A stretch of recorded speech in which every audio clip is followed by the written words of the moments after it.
ఉమ్మడి మెదక్ జిల్లాలో ఈరోజు ప్రధాన వార్తలు ఈ విధంగా ఉన్నాయి. సిద్దిపేట జిల్లా వార్తలు వచ్చేసరికి దుబ్బాక నియోజకవర్గంలో ఈరోజు ఎమ్మెల్యే కొత్త ప్రభాకర్ రెడ్డి పర్యటించారు. ఎమ్మెల్యే క్యాంపు కార్యాలయంలో జరిగిన కార్యక్రమంలో ఆయన దుబ్బాక నియోజకవర్గానికి సంబంధించిన 111 మంది లబ్ధిదారులకు సీఎంఆర్ఎఫ్ చెక్కుల్ని పంపిణీ చేశారు. ఈ సందర్భంగా ఆయన మాట్లాడుతూ సీఎంఆర్ఎఫ్ చెక్కులు ఆర్థికంగా కుటుంబాలకు సహాయం చేస్తున్నాయని, అండగా నిలుస్తున్నాయని చెప్పి ఈ సందర్భంగా ఆయన చెప్పడం జరిగింది. అదేవిధంగా దుబ్బాక నియోజకవర్గ అభివృద్ధికి సంబంధించి కూడా ఆయన స్థానిక నాయకులతో అట్లాగే స్థానిక అధికారులతో ఆయన సమీక్షా సమావేశం కూడా నిర్వహించారు.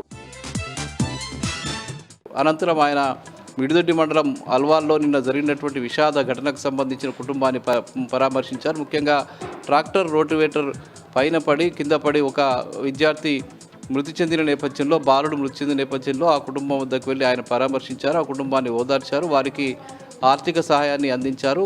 ఇట్లాంటి ఘటన జరగకుండా జాగ్రత్తలు తీసుకోవాల్సిన అవసరం ఉందని, ముఖ్యంగా చిన్నపిల్లల విషయంలో తల్లిదండ్రులు జాగ్రత్తలు తీసుకోవాల్సిన అవసరం ఉందని చెప్పి ఈ సందర్భంగా కొత్త ప్రభాకర్ రెడ్డి చెప్పడం జరిగింది.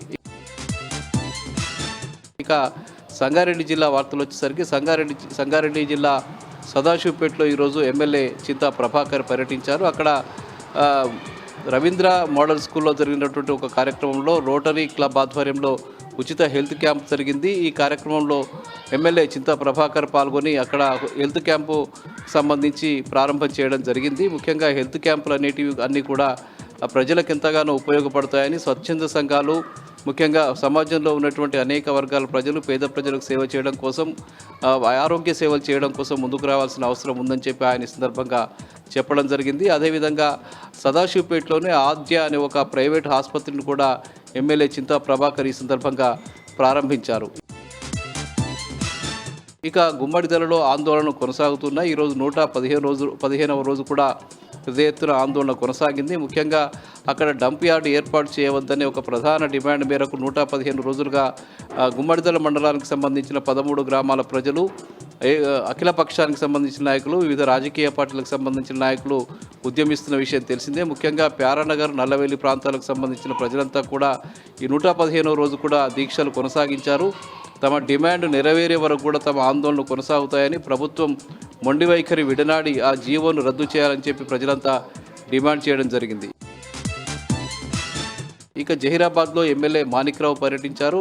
గత 2-3 రోజులుగా కురుస్తున్నటువంటి భారీ వర్షాలకు జహీరాబాద్ ప్రాంతానికి సంబంధించిన పలు రోడ్లు, వివిధ గ్రామాలకు వెళ్ళేటువంటి రోడ్లన్నీ కూడా దెబ్బతిని పలు వాహనాలు యాక్సిడెంట్స్ అవుతున్న నేపథ్యంలో ఆయన ఈ సందర్భంగా పర్యటించారు.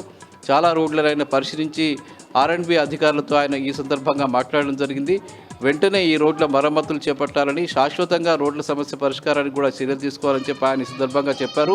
ముఖ్యంగా ఈ ప్రభుత్వం వచ్చిన తర్వాత రోడ్ల అభివృద్ధికి నిధులు మంజూరు చేయడం లేదని చెప్పారు. గత కేసీఆర్ ప్రభుత్వ హయాంలోనే రోడ్ల మరమ్మతులకు నిధులు మంజూరు చేశామని, ఇప్పుడు గత సంవత్సరంన్నర కాలంగా ₹1 కూడా రోడ్లకు ప్రభుత్వం ఇవ్వడం లేదని చెప్పి ఆయన ఈ సందర్భంగా చెప్పారు. ముఖ్యంగా అధికారులు ఇప్పటికైనా స్పందించి జహీరాబాద్లోని పట్టణంలోని అన్ని రోడ్లని మరమ్మతు చేయాలని ఆయన డిమాండ్ చేశారు. లేని పక్షంలో తాము పెద్ద ఎత్తున ఆందోళన చేపడతామని, ధర్నాలు చేయాల్సిన పరిస్థితి ఏర్పడుతుందని చెప్పి మాణిక్రావు ఈ సందర్భంగా ప్రభుత్వాన్ని హెచ్చరించడం జరిగింది.